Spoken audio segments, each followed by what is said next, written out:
नमस्कार, मैं हूं शरद द्विवेदी और आज का हमारा मुद्दा है गांव बूथ तक हाथ, क्या जनता देगी साथ। कांग्रेस ये समझ चुकी है कि उसे अगर वापसी करनी है तो ये वापसी आसान रास्ता नहीं है और रास्ता अख्तियार जो करना है, जिसको अपनाना है, वो वही रास्ता है जो बीजेपी का रास्ता है, यानी मजबूत संगठन, मजबूत गांव और मजबूत बूथ। अब लेकिन आप सोच तो लेते हैं कि ऐसा करना है, आपका रोड मैप भी तैयार हो जाता है, आपका ब्लूप्रिंट भी तैयार हो जाता है, लेकिन जब एग्जीक्यूशन के लिए आप उसे ज़मीन पर उतारने के लिए आते हैं सामने, तो आप ये पाते हैं कि आपके पास वो विराट कोहली और रोहित शर्मा नहीं है जो बीजेपी के पास है। यहाँ विराट और रोहित से अर्थ ये है कि वो डेडिकेटेड और बहुत प्रतिभाशाली कार्यकर्ता जो ये भी नहीं चाहते कि उनकी सेंचुरी की चर्चा हो हमेशा, कि सरकार बनाने में उनकी सेंचुरी का बहुत बड़ा योगदान है। सेंचुरी से यहाँ मतलब बहुत अथक परिश्रम से है। वो चुपचाप अपना काम करते हैं, फिर चयनकर्ताओं पर छोड़ देते हैं कि आपको अगली बार हमें टीम में लेना है या नहीं लेना। नहीं भी लो तो कोई दिक्कत नहीं, हमारा काम राष्ट्रीय स्वयंसेवक संघ में बहुत बढ़िया चल रहा है प्रभु, कोई श्रेय की जरूरत नहीं है। ऐसे लोग कांग्रेस के पास कभी थे, जिन्होंने आज़ादी के बाद पेंशन नहीं ली, स्वतंत्रता संग्राम सेनानी की। वो लड़ते रहे, उन्होंने कहा देश के लिए काम किया, पेंशन थोड़े लेने के लिए काम किया हमने। हमको पेट्रोल पंप नहीं चाहिए, हमको ये भी नहीं चाहिए। लेकिन अब वो once upon a time there was a king type story हुई। अब तो कांग्रेस का कार्यकर्ता कहता है कि जीतेंगे भी, आएंगे भी, कि बीजेपी में चले जाएं। कई बातें हैं, पहले देखिए हमारी ये रिपोर्ट, फिर चलेंगे डिबेट की तरफ। गुरुवार को भोपाल की हुजूर विधानसभा के कोड़िया गांव से कांग्रेस का गांव चलो बूथ चलो अभियान शुरू हो गया। प्रदेश कांग्रेस अध्यक्ष जीतू पटवारी की मौजूदगी में ग्राम पंचायत कांग्रेस कमेटी का गठन किया गया। संगठन सृजन अभियान के तहत कोड़िया गांव में पहली ग्राम पंचायत कांग्रेस कमेटी बनी। इस मौके पर पीसीसी चीफ ने ग्रामीणों से संवाद भी किया। उनके सुझाव के आधार पर पंचायत कमेटी का अध्यक्ष चुना गया। युवा कांग्रेस, किसान कांग्रेस, महिला कांग्रेस और SC/ST प्रकोष्ठ की भी कमेटियां बनाई गईं। कांग्रेस का दावा है कि इससे कार्यकर्ताओं को सीधी जिम्मेदारी मिलेगी और संगठन की जड़ें गांव तक मजबूत होंगी। हमारे ब्लॉक अध्यक्षों की इकाई कंप्लीट हुई है, अब मंडल अध्यक्ष की इकाई कंप्लीट हुई है, अब ग्राम पंचायत कांग्रेस कमेटी, फिर इसके बाद अगले सीजन में हम नीचे और जाएंगे, जिसमें पंचायत का जो पंच वार्ड होता है उसका भी एक अध्यक्ष बनाएंगे। तो इसके बाद जब अगला सीजन चालू होगा 6 महीने, 7 महीने या 8 महीने बाद, तब उसकी प्रक्रिया को हम मूर्त रूप देंगे। कांग्रेस ने ऐलान किया कि 5 जनवरी से 15 फरवरी तक प्रदेश के सभी वरिष्ठ नेता मैदान में रहेंगे। हर गांव और शहर के हर वार्ड में कमेटियों का गठन किया जाएगा। इसका मकसद पार्टी की विचारधारा को घर घर तक पहुंचाना है। लेकिन सबसे बड़ा सवाल यही है कि क्या कांग्रेस के पास इतने जुझारू और समर्पित कार्यकर्ता हैं जो इस संकल्प को जमीन पर उतार सकें। वहीं बीजेपी के पास संघनिष्ठ कार्यकर्ताओं का ऐसा बैकअप है जो बिना शोर, बिना प्रचार लगातार काम करता है। कई बार नेताओं को भी पता नहीं होता कि वो कब आते हैं और कब काम करके चले जाते हैं। बीजेपी की चमकदार चुनावी सफलता के पीछे एक पूरी पीढ़ी है जो निष्काम भाव से संगठन के लिए लगातार मेहनत कर रही है। गांव चलो अभियान भी उसी प्रकार से टाइम फिक्स हो जाएगा, समितियां भी उसी प्रकार से टाइम फिक्स हो जाएगी, जिस प्रकार से मंडलम को लेकर के, समितियों को लेकर के कांग्रेस जिस प्रकार से बातें करती है, बातें तो बड़ी बड़ी करती है, लेकिन कांग्रेस धरातल पे शून्य है। ये कितने भी नवाचार कर ले, ये कितनी भी प्रयोगशाला में क्यों न चली जाए, लेकिन कांग्रेस पार्टी के संगठन में जिस प्रकार से गुटी राजनीति है, जिस प्रकार से पट्टावाद है, उस कारण से कांग्रेस न घर की है न घाट की है। कांग्रेस के नए अभियान पर बीजेपी सवाल खड़े कर रही है। बीजेपी का आरोप है कि कांग्रेस चुनाव नजदीक आते ही ऐसे अभियान चलाकर केवल राजनीतिक दिखावा कर रही है। कुल मिलाकर कांग्रेस संगठन सृजन के जरिए गांव और बूथ तक पकड़ मजबूत बनाने की कोशिश कर रही है। वहीं बीजेपी इसे चुनावी मौसम का राजनीतिक ड्रामा बता रही है। सवाल साफ है कि क्या कांग्रेस की विचारधारा घर घर पहुंचेगी? क्या पार्टी के पास जमीन पर लड़ने वाला कैडर है, या फिर संगठन की ये कवायद भी सारे नारे और बैठकों तक सिमट कर रह जाएगी? और यही कांग्रेस की सबसे बड़ी सियासी परीक्षा भी है। तो चलिए बंसल न्यूज के सवालों की तरफ चलते हैं। क्या गांव बूथ तक संगठन खड़ा करके कांग्रेस जनता का भरोसा जीत पाएगी? बड़ा सवाल है। क्या विचारधारा को घर घर पहुंचाने के लिए कांग्रेस के पास जुझारू कार्यकर्ता हैं? दूसरा बड़ा सवाल है। क्या संघनिष्ठ कैडर और बीजेपी संगठन की ताकत कांग्रेस की सबसे बड़ी चुनौती है? यह हमारा तीसरा सवाल है। जो मेहमान हमारे साथ हैं उनसे मिलिए। हमारे साथ हैं कांग्रेस के सीनियर लीडर स्पोक्स पर्सन संतोष गौतम जी, बहुत स्वागत है उनका। मध्य प्रदेश के वरिष्ठतम पत्रकारों में से एक राजनीतिक विश्लेषक दिनेश गुप्ता जी हमारे साथ हैं, उनका भी बहुत स्वागत है। और बीजेपी का प्रतिनिधित्व करेंगे पंकज चतुर्वेदी जी, बहुत दिनों बाद उनके दर्शन हो रहे हैं, जो लेखक भी हैं, मोटिवेशनल स्पीकर भी हैं, उनका भी बहुत बहुत स्वागत है। दिनेश जी, पहली टिप्पणी आपकी। अब कांग्रेस ने रास्ता तो चुन लिया है और वही रास्ता भी है कि बूथ तक पहुंचिए, एक नेटवर्क बनाइए, लेकिन नेटवर्क बनाने के लिए आपको वो प्लेयर्स चाहिए जो टीम की जीत के लिए खेलते हैं, इंडिविजुअल गेम नहीं खेलते हैं। उन्हें इससे बिल्कुल मतलब नहीं होता कि कांग्रेस सत्ता में आएगी तो उनको क्या मिलेगा, नहीं मिलेगा। इस मामले में सिर्फ कांग्रेस बीजेपी से पिछड़ती है, जिसे वो नाम देती है दिग्विजय सिंह जी के शब्दों में या कमलनाथ जी के शब्दों में कि बीजेपी की संगठन शक्ति बहुत मजबूत है, या हमारी लड़ाई तो बीजेपी से नहीं, बीजेपी के संगठन से। क्या कांग्रेस कर पाएगी, आपको लगता है? जी।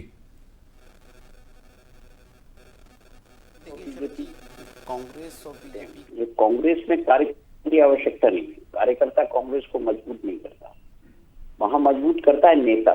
उसकी जो अपनी खुद की जो टीम होती है वो मजबूत करती है। एक समय था कि हर जिले में कांग्रेस के पास 5-5, 6-6 बड़े कद्दावर नेता हुआ करते थे, जिसके कारण कांग्रेस धरातल पर दिखाई देती। जिसमें गुट के कार्य चलते भी कांग्रेस क्या नेता की कमी है। अब वही नेता है जो कर सकते हैं, कमलनाथ की कर रहे हैं, भाजपा की तारीफ कर रहे हैं। ऐसे नेताओं के साथ कांग्रेस कैसे मजबूत होगी? ये भी एक कहीं ना डिबेट तो इस पर हो ही रही है। आपका जो विचार है या जिस तरह से तारीफ कर रहे हैं, उससे कांग्रेस का जो दिनेश जी, आपके ऑडियो में थोड़ा सा इशू आ रहा है, तो मैं माफ़ कीजिएगा, थोड़ा रुकूंगा, थोड़ा समय लूंगा जब तक आपका ऑडियो ठीक हो जाए। जब तक मैं पंकज जी का एक रिएक्शन लेता हूं, फिर लौटूंगा तुरंत आपकी तरफ। पंकज जी, तैयारी कांग्रेस की अच्छी है, मजबूती से सोच रही है, बस सवाल यही है कि वो कार्यकर्ता जो संघनिष्ठ सोच से आते हैं, जिनके लिए नेशन फर्स्ट है, उसके बाद संगठन दूसरे क्रम पर है, और फिर कहीं बहुत दूर उनके कोई इंटरेस्ट हैं भी कि नहीं हैं, मैं सबकी बात नहीं कर रहा हूँ, कुछ उन चुनिंदा सेनापति नुमा कार्यकर्ताओं की बात कर रहा हूँ, जो कब आते हैं कब चले जाते हैं और वो क्या चाहते हैं ये कोई नहीं जानता। ऐसे में लड़ाई जाहिर है, बीजेपी का पलड़ा भारी दिखता है। क्या कहेंगे आप? देखिए शरद जी, भारतीय जनता पार्टी और कांग्रेस पार्टी की रीति नीति, नेता नियति, नियत सब में बहुत मूलभूत अंतर है।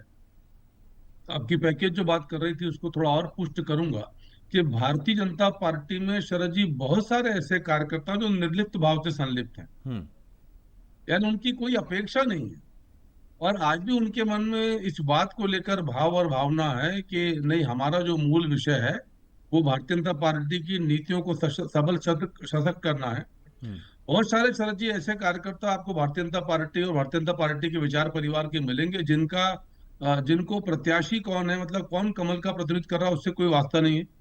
ना कभी वो प्रत्याशी से जाकर चर्चा करते मिलते, और वो अपना काम जो उनको लगता है जो भाजपा के कमल के हित में उतना काम करते हैं, और जब चुनाव आता है तो सक्रिय होते हैं, और जब चुनाव आता है वापस चले आते हैं। कोई अपेक्षा नहीं, कोई राग नहीं, किसी से कोई द्वेष नहीं, तो इस भाव के साथ काम करना है। कांग्रेस पार्टी में शरद जी, मैं कांग्रेस पार्टी की का आदर करता हूं कि जो प्रक्रिया अपना रहे हैं, इस बात का उनको अधिकार है, और सर जी मूल मुद्दा आता है डिसीजन एग्जीक्यूशन। और कांग्रेस पार्टी डिसीजन को एग्जीक्यूट करने में, यानी निर्णय लिया और उसको अमल करने में वहीं पर मात खाती है। इसीलिए हम देख रहे हैं कि 2003 से लगातार एक पीढ़ी खत्म हो गई। कमलनाथ जी, दिग्विजय सिंह, माफ कीजिए, मतलब राजनीतिक रूप से अभी हाशिए पर हैं दोनों नेता कांग्रेस पार्टी के परिदृश्य में। दिग्विजय सिंह जी जरूर हमारे विचार परिवार की, संघ की प्रशंसा कर करके अपनी मीडिया पब्लिसिटी जरूर बटोर रहे हैं, वो अलग विषय है। लेकिन यदि आप देखें तो अब ऐसा कांग्रेस के नेता कार्यकर्ता मानते हैं कि दिग्विजय सिंह और कमलनाथ जी की वो पीढ़ी जिसने लगभग 35-40 साल तक मध्य प्रदेश में कांग्रेस को दशा दी, दुर्दशा दशा दी, ये वो जाने, पर वो अब बाहर है। तो उन सबके प्रयास के बाद भी आज यदि आप देखोगे शरद जी, तो अब मुझे लगता है इस भाव के साथ कि मैं भाजपा कार्यकर्ता हूँ, अलग अलग कर दीजिए, पर यदि आप सामान्य व्यक्ति का भाव देखोगे तो आज भी आम व्यक्ति में यही धारणा है कि यार ये क्या है कांग्रेस पार्टी में। जी। दिग्विजय सिंह कुछ कह रहे हैं, राहुल गांधी कुछ बोल रहे हैं, पटवारी जी कुछ और कहना चाहते हैं, उमंग सिंगार कभी बोलते नहीं, बोलते हैं तो वो उनके विरोध में बोलते हैं। तो जो मूल मुद्दा शरद जी है ना, वो आकांक्षा, अपेक्षा और मुझे क्या प्राप्त होगा, तो जो डील है, तो डील के साथ आप लीड नहीं कर सकते शरद जी। आप डीलर बन सकते हो, वो लीडर नहीं बन सकते। वो मूल मुद्दा कांग्रेस पार्टी का। बिल्कुल, ये आपने ठीक कहा, लेकिन ये सावधानी और ये भाव अपने भीतर रखना बहुत कठिन होता है। चूंकि भारतीय जनता पार्टी का फ्रंट गाइड एंड फिलॉसफर राष्ट्रीय स्वयंसेवक संघ है और संघ की कोई महत्वाकांक्षा इस स्तर पर नहीं है और उसकी निगरानी भी बड़ी मजबूत है कि वो अपने कार्यकर्ता और कई बार जो उनके प्रचारक हैं, जो बीजेपी में पदाधिकारी होते हैं, वो अपने उसी स्वभाव के साथ बीजेपी में आते हैं। और जब तक आज याद करेंगे माखन सिंह जी को, कप्तान सिंह सोलंकी जी को, मैं मध्य प्रदेश के संगठन महामंत्रियों की बात कर रहा हूँ, और पहले आप चलेंगे तो आपको याद नहीं आएगा कि इन लोगों ने क्या चाहा, क्या मांगा। माखन सिंह जी क्या चाहते थे कि मुझे गवर्नर बना दीजिए या मुझे ये कर दीजिए या मुझे वो कर दीजिए। कहाँ चले गए, भूमिका निभाई और अपना दायित्व निभा के चले गए। गौतम जी, एक छोटी टिप्पणी आपकी, फिर मैं आगे बढ़ूंगा जी। देखिए, मेरा तो ये मानना है कि विचारधारा के प्रति कट्टर लोगों की कोई कमी कांग्रेस में नहीं है। अभी आपने रिपोर्ट में शरद जी कहा कि कांग्रेस के पास अब वो विराट कोहली, रोहित शर्मा नहीं है, और नहीं वो लोग बचे हैं जो जिन्होंने अपनी पीढ़ी को पूरी समर्पित कर दिया पार्टी को। तो मैं ये कहना चाहता हूं कि रोहित शर्मा, विराट कोहली जैसे हमारे नेता अभी कांग्रेस पार्टी में मौजूद हों, चाहे वो जीतू पटवारी जी हो, उमंग सिंगार जी हो, इवन शुभमन गिल और जसप्रीत बुमराह भी हमारे पास हैं, चाहे वो कमलेश्वर पटेल हो, अरुण यादव हो या अन्य नेता हो। तो मैं कहना चाहता हूं कि कांग्रेस पार्टी के पास कोई नेतृत्व की कमी नहीं है। चुनाव हारने कोई ऐसी बात नहीं हो जाती कि दोबारा से पार्टी रिवाइव नहीं कर सकती है। भारतीय जनता पार्टी वर्षों तक 2 सीटों पर आती रही है इस देश में। तो मैं ये कहना चाहता हूं कि अभी हमारे पास हमारे जैसे समर्पित नेता हैं, और ऐसे हजारों हजार समर्पित नेता पूरे मध्य प्रदेश में और पूरे देश में। तो ये कहना उचित नहीं कि वो पीढ़ी समाप्त हो गई है। हम विचारधाराओं पर चलते हैं, हम नेता के साथ पार्टी परिवर्तन नहीं कर देते। जैसे पंकज जी कह रहे थे कि भारतीय जनता पार्टी के लोगों की विचारधारा अधिक मजबूत है, ऐसा नहीं है। वहां भी नेता के फॉलोअर्स होते हैं जो नेता के साथ चले जाते हैं। मैं मानता हूं कि विचारधारा एक दिन में नहीं बदलती है, लेकिन एक उदाहरण है कि ज्योतिरादित्य सिंधिया जी जैसे चले गए कांग्रेस से, तो मैं नहीं समझता हूं कि उनके समर्थकों को कोई विचारधारा चेंज हो गई हो, लेकिन वो चापलूसी में, चाटुकारिता में, अपने लाभ के लिए उनके साथ चले गए। नाम तो मैं लूंगा नहीं कौन कौन गए, तुलसी सिलावट जी गए और तमाम लोग भी गए उनके साथ में।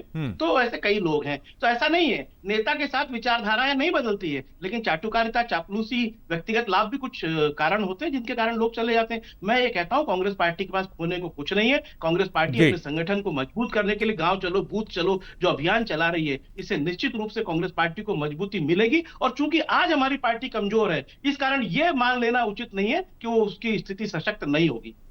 गौतम जी, आपकी इस बात से बिल्कुल इनकार नहीं है कि बीजेपी में वो कथित दुर्गुण नहीं हैं जिनकी चर्चा समीक्षक या मीडिया कांग्रेस के लिए वर्तमान संदर्भों में करता है, लेकिन उनके पास कुछ प्लेयर ऐसे हैं। मैंने इसीलिए विराट कोहली और उनका उदाहरण दिया कि जब पूरी टीम और चयन करता ऐसा लग रहा था कि 2 लोगों को पीछे भेजने के लिए तैयार थे, लेकिन वो सामने आए और उन्होंने बताया कि हमारी काबिलियत क्या है।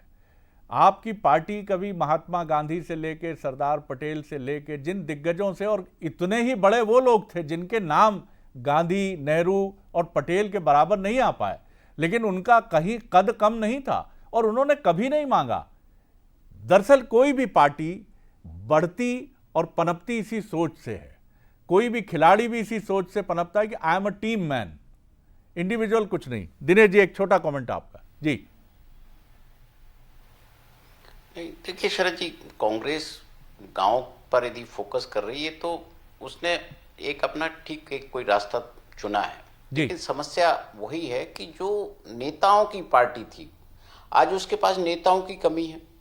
कार्यकर्ता तो नेताओं से उत्साहित होता है। यहाँ कोई उस तरह का काडर तो है नहीं जो भारतीय जनता पार्टी का काडर है, और ना उस तरह की कोई विचारधारा वाली पार्टी कांग्रेस है कि इसका विचार हिंदुत्व है या जो है कोई और किसी विचार के साथ वो बिल्कुल राजनीति कर रही है जिस तरह से भारतीय जनता पार्टी कर रही है। वो तो आप देखिए ना कि आप यदि कांग्रेस के 10 बड़े नेता यदि आप गिनना चाहेंगे उंगलियों पर, तो आपको लगेगा कि जो है नहीं उतने, क्योंकि जो छत्रप जिन्हें कहते हैं अलग अलग रीजन में, बिंद में एक कोई छत्रप हैं तो वो पूरी सीटों पर फोकस करते हैं, महाकौशल है, ग्वालियर चंबल है, भोपाल रीजन है, तो इन सब के लिए जो छत्रप हो, जिले के जो नेता हों जिले स्तर पर, उनकी जो कमी है वो कहीं ना कहीं कार्यकर्ताओं का मनोबल प्रभावित करती है।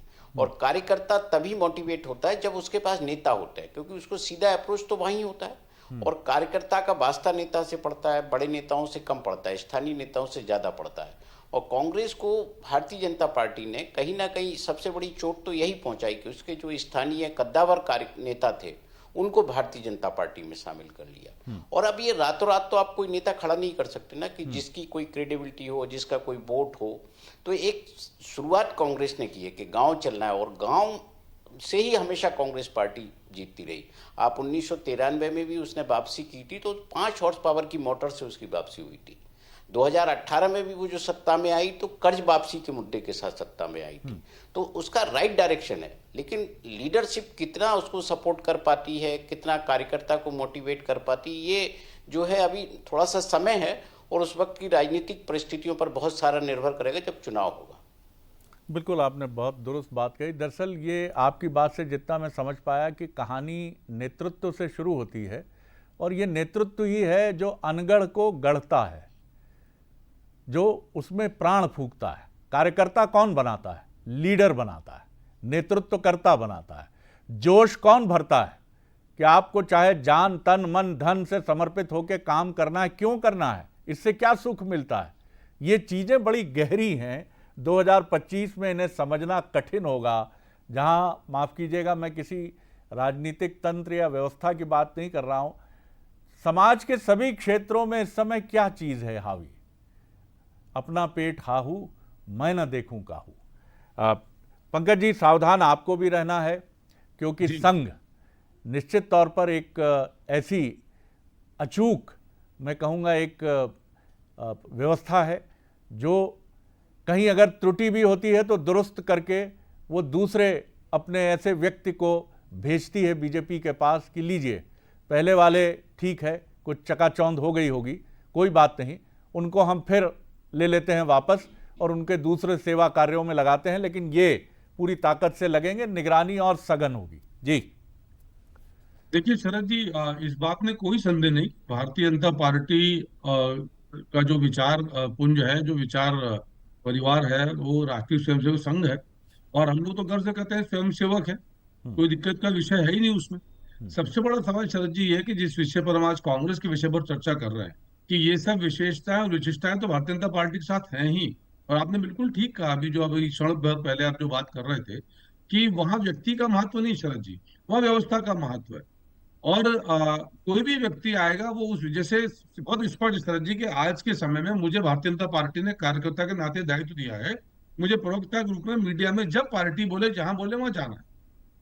तो मेरा काम, ऊर्जा, एनर्जी, फोकस उस एजेंडे पर है कि मुझे मध्य प्रदेश भारतीय जनता पार्टी के प्रवक्ता के रूप में क्या काम करना है। और यदि कोई मुझे सुझाव लगता है पार्टी हित का, तो मेरे पास व्यवस्था है, उस व्यवस्था से मैं आग्रह करता हूँ कि भाई साहब अमुक सुझाव जो है ये विषय अच्छा हो सकता है, दायित्वपूर्ण, ना काऊ से दोस्ती, ना काऊ से बैर, ना आगे का ना पीछे का, उतना काम करना है। और जब इस भाव से आप, मतलब शरद जी क्या है कि सबका विषय विभाजित है, कि आप ये काम देखिए, और जब पूरा परिवार मिलकर अपने अपने विभाजित विषय को एक साथ खड़ा करता है तो फिर बनता है शरद जी अखंड भारतीय जनता पार्टी का स्वरूप बनता है।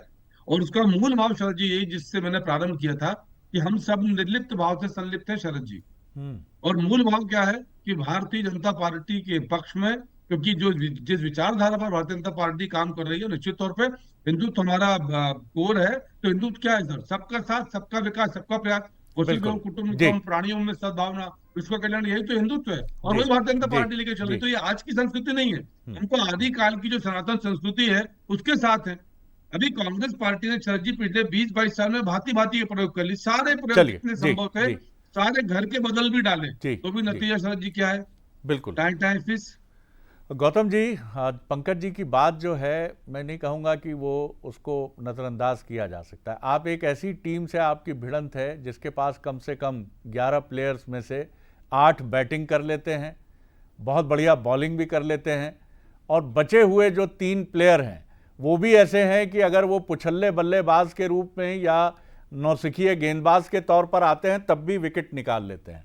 अब ऐसी टीम से आपकी भिड़ंत है, तो आपको तो ये यहाँ से शुरू करना पड़ेगा जिसे हम कहते हैं स्क्रैच टू स्टार्ट, कि भैया हम बहुत अच्छा कर रहे हैं, हम तो उस टीम से भिड़ रहे हैं जो 70 और 80 के दशक की वेस्ट इंडीज़ है, हम उससे हमारी भिड़ंत है, और हम जो कर रहे हैं बुरा नहीं कर रहे हैं, इसको और बेहतर करना है तो वैसी तेज गेंदबाजी सीखनी पड़ेगी, वैसे ही आक्रामक बल्लेबाजी सीखनी पड़ेगी, और एक भी कैच अगर मिलता है, मौका मुद्दे रूपी कैच मिलता है, टपकाना नहीं। जी देखिए, बिल्कुल सही कहा शरद जी आपने, इसमें कोई संदेह नहीं है कि हमारा जो मुकाबला है आज की तारीख में, भारतीय जनता पार्टी और आरएसएस का संगठन हमसे मजबूत है, लेकिन हम पूरी ताकत लगाए हुए कि हम अपने संगठन को कैसे मजबूत करें, इससे तो मैंने इनकार नहीं किया। लेकिन हाँ, एक ही दृष्टि से पूरे घटनाक्रम को देखना या पूरे सिनेरियो को देखना उचित नहीं है। जैसे कि एक बात अभी पंकज जी ने भी कही और आपने भी सहमति जताई कि जो आरएसएस का जो कैडर था उसके हिसाब से भारतीय जनता पार्टी चलती है और उसमें व्यक्तिवाद का कोई महत्व नहीं होता है। लेकिन ये परिस्थितियां पिछले वर्षों में चेंज हुई हैं